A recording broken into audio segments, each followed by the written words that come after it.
Hi, I'm Barry from Sunken Railroad, and I want to give you an update on my Märklin Z-scale Toporama 8930. This is the Catenary video part 2, and I've already pinned down all my track. I've pinned down all the Catenary. I'm also doing some train detection control for the grade crossings, which are here and here, which are going to be a future video with signal logics. And everything is sort of pinned down and ready to go. I've started testing the locomotives and testing the layout and see how it functions. One thing, as I was setting up the Catenary, it's really important that you keep in mind that it's very, very specific. So there's 3 or 4 elements to this, to doing Catenary, that you have to keep in mind. Otherwise, you're going to be doing this over and over again. So the way the Catenary is laid out is covered in the diagram that they give you with the 8930. And you have 2 wire options. You have the fixed wire, which is the 8922, which measures exactly 165 millimeters.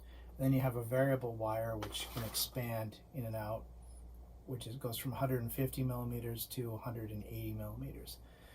These all have to be pinned down in that distance, or else a good portion of this you'll end up removing things. So any section that's here, here, and here, and here, I need to measure exactly 165 millimeters. Otherwise, it wouldn't work. So I started in the middle and centered it on both sides as I was going around the layout. On the other side, which is over here, I did exactly the same thing. So this is 165, and this is 165. Every other section on the layout is variable, to 185 millimeters. I'm sorry, 180 millimeters. So I'm not going to put these on until I'm all done with the layout, because these are so fragile. I'm concerned that as I work on it, I'm going to damage them. So really, this is kind of like stage 2, which is here we are, kind of thing. So all the blocks are wired down. Everything is sort of ready to go. The other objects that you have to consider when you're doing the Catenary is the 8921 insulator, which is the insulator that goes in between the cross spans. Some of them are white and some of them are gray. And doing a search, I realized that in the directions, the white one is for connecting 2 wires together, and the gray one is for connecting 3 wires. So really, that's why there's a white and a gray one. It was really baffling to me, but I figured it out. And then the other thing that there is a gray separator clip, which is used between posts, and also some of these posts where there's 2 or 3, and this has a copper clip that's used to either have continuity or to create blocks. These are used on turnouts, and these all snap together.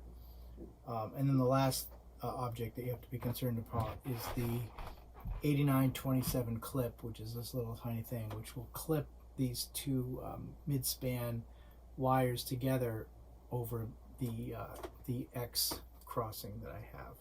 So really, I'm really all set up for success later on. So this isn't really a long video, but I wanted to get one out there because I haven't done one in a while. So let's take a look at the layout, how it works. I've got 1 locomotive. There's 1 block on this, so I'm just going to run the train around. And this is sort of the outside loop, and it works pretty well. And then what you would do is, when I have the control panel, this will be automatic, and it'll go to the inside loop, which will be in for the station. So I can stop in front of the station here, and then pause while another train goes around. Now it's on the inside loop.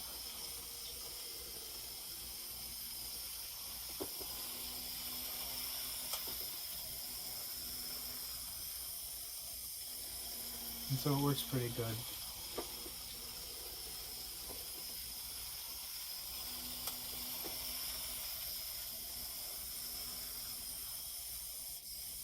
With a stick there I have to take a look at.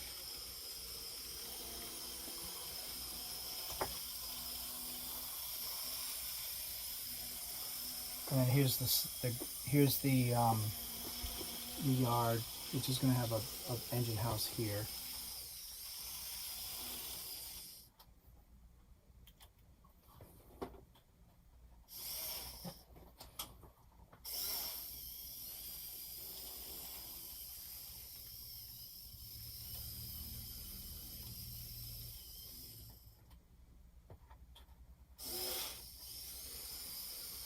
So it all works pretty well.